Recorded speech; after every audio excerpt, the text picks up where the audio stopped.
Hello दोस्तों, कैसे हैं आप सब। मैं प्रतिष्ठा बहुत स्वागत करती हूँ आपका अपने YouTube चैनल जीएस गुरुजी में।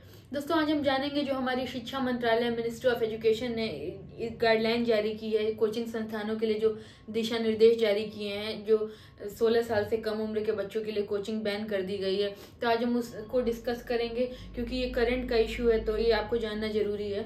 ठीक है, हम शुरुआत करते हैं। देखिए, हाल ही में हुआ क्या, जो हमारी मिनिस्ट्री ऑफ एजुकेशन है, यानी जो हमारी शिक्षा मंत्रालय है, जिसको हम पहले मानव संसाधन विकास मंत्रालय के रूप में भी जानते थे।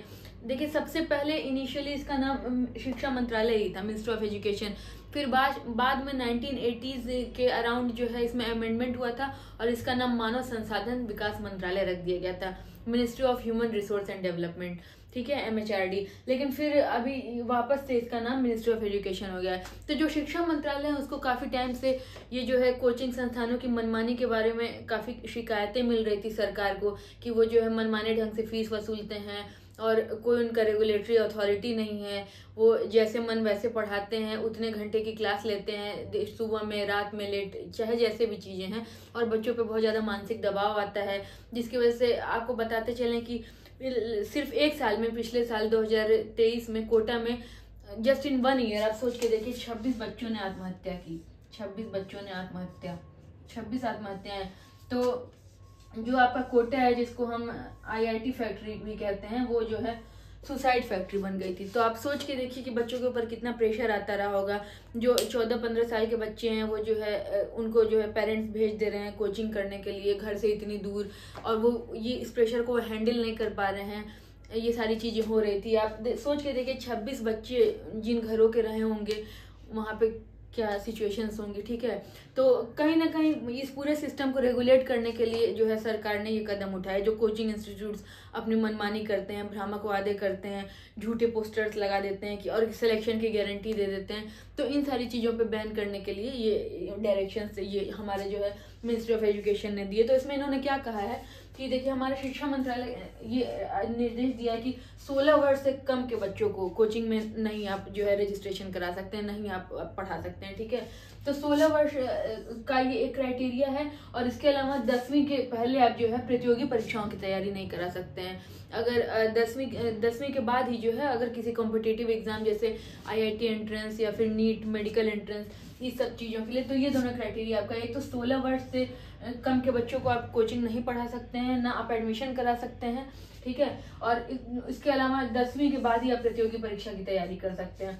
और इसके अलावा जो कोचिंग इंस्टीट्यूट जो भ्रामक विज्ञापन जो है पोस्टर्स चिपका देते हैं, सिलेक्शन मतलब वो उनसे पढ़े हो चाहे ना पढ़े हो, बाद में उनको पैसे दे के या किसी भी तरीके से मैनेज करके जो भ्रामक विज्ञापन फैलाते हैं कि हमारे फलां बच्चा हमारे कोचिंग इंस्टीट्यूट से जो है सेलेक्ट हुआ है, पढ़ा है, तो भ्रामक विज्ञापन के लिए भी इनको जो है डायरेक्शन जारी किए गए हैं। और दूसरी बात है, जो ये जो गारंटी देते थे कि हमारी कोचिंग में पढ़ने पे आपका सिलेक्शन 101% हो जाएगा, तो उस चीज़ पे भी सरकार ने रोक लगाई है कि आप जो है फेक प्रोमिसेस मत कीजिए इस चीज़ के ऊपर। ठीक है, और मानसिक दबाव जो बच्चों को मिलने लगता है, जैसे कि अगर कोचिंग में कोई टेस्ट कंडक्ट होता है और उसके मार्क्स जो है ऐसे पब्लिक डैशबोर्ड पे लगा दिए जाते हैं, तो सरकार ने ये भी कहा है इसमें कि जो है बच्चों पे मानसिक दबाव पड़ता है और जो उनके मार्क्स हैं जो वो सार्वजनिक नहीं होने चाहिए। ठीक है, तो ये सारे आपके डायरेक्शंस हैं। और अगर पहली बार अगर आप इस चीज़ को वायलेट करते हैं, किसी कोचिंग संस्था को पाया जाता है वायलेशन का दोषी, तो 25,000 का जुर्माना रहेगा। और अगर दूसरी बार अगर आप वायलेट करते हैं तो आपको 1 लाख का जुर्माना भी लग सकता है। और अगर आप फर्दर वायलेट करते हैं तीसरी बार, तो आपका जो है बहुत भारी जुर्माना और साथ ही साथ आपके कोचिंग का रजिस्ट्रेशन रद्द कर दिया जा सकता है। ठीक है, तो ये सारे डायरेक्शंस हैं सरकार के। और दूसरी बात कि आपका जो क्राइटेरिया है कोचिंग में पढ़ाने का, तो सरकार ने ये भी क्लियर किया है कि वो ही और she must be at least graduate. तो मतलब आपके जो फैकल्टी होनी चाहिए, जो टीचर्स होने चाहिए, वो कम से कम ग्रेजुएट होने चाहिए। ठीक है, ऐसे नहीं है कि आप किसी को भी इंटर पास को रख लिए या फिर फर्स्ट ईयर में है वो और वो इंटर के बच्चों को पढ़ा रहा है ग्रेजुएशन फर्स्ट ईयर में, तो कम से कम आपका ग्रेजुएशन पूरा होना चाहिए अगर आपको फैकल्टी बनना है किसी पर्टिकुलर कोचिंग में। तो ये सारे दिशा निर्देश कोचिंग संस्थानों के लिए दिए गए हैं। इस पर सबके अपने अपने मत हैं। कोचिंग इंस्टीट्यूट्स को तो जाहिर सी बात है वो नाखुश हैं, और दूसरी बात ये कहीं ना कहीं इनका ये तर्क ये सामने आ रहा है कि, या बच्चों का भी, कि हम जो है जब यंग एज से 9th क्लास से तैयारी शुरू कर देते हैं तो हमको उसका बेनिफिट मिलता है।